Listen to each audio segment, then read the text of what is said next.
க்கு நம் நாட்டுக்கும், நம் தமிழ்நாட்டுக்கும் நிச்சயமாக எல்லாருக்குமே அது தெரிந்திருக்கும். என்ன காரணம்? எப்படி என்று எல்லாருக்குமே புரிந்திருக்கும். அதற்கான காரணமும், விளக்கமும் நான் சொல்ல வேண்டிய தேவையில்லை. ஆனால் இதற்காக நீதி கிடைக்க வேண்டும். இதற்காக ஜஸ்டிஸ் ஃபார் நீதி நமக்கு வேண்டும் என்பதற்கான ஒரு குறிக்கோளின் எண்ணத்துக்காக ரதன்யாவின் தந்தை முயற்சியிட்டார், முறையிட்டார், போட்டியிட்டார். இப்பேற்பட்ட போட்டிக்கெல்லாம் இடையூறாக இருக்கும் அவருக்கு திடீரென ஒரு மறுப்பு தெரிவித்தது. திடீரென இந்த விஷயங்கள் வாபஸ் கண்டிஷனில் போய்கொண்டிருக்கிறது. இது எதற்காக உள்வாங்குகிறது? காவல்துறை இப்ப என்ன பண்ணிட்டு இருக்கு?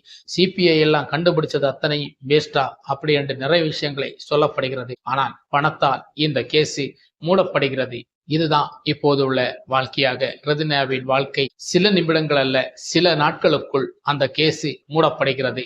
இந்த கேஸுக்குள் நீதி கிடைக்குமா என்று எல்லாருமே நினைச்சோம். ஆனா அங்க நீதி இல்லை. அந்த கேஸை மூடிவிட்டார்கள். நமக்கு சிந்தித்து பார்ப்போம். கடந்த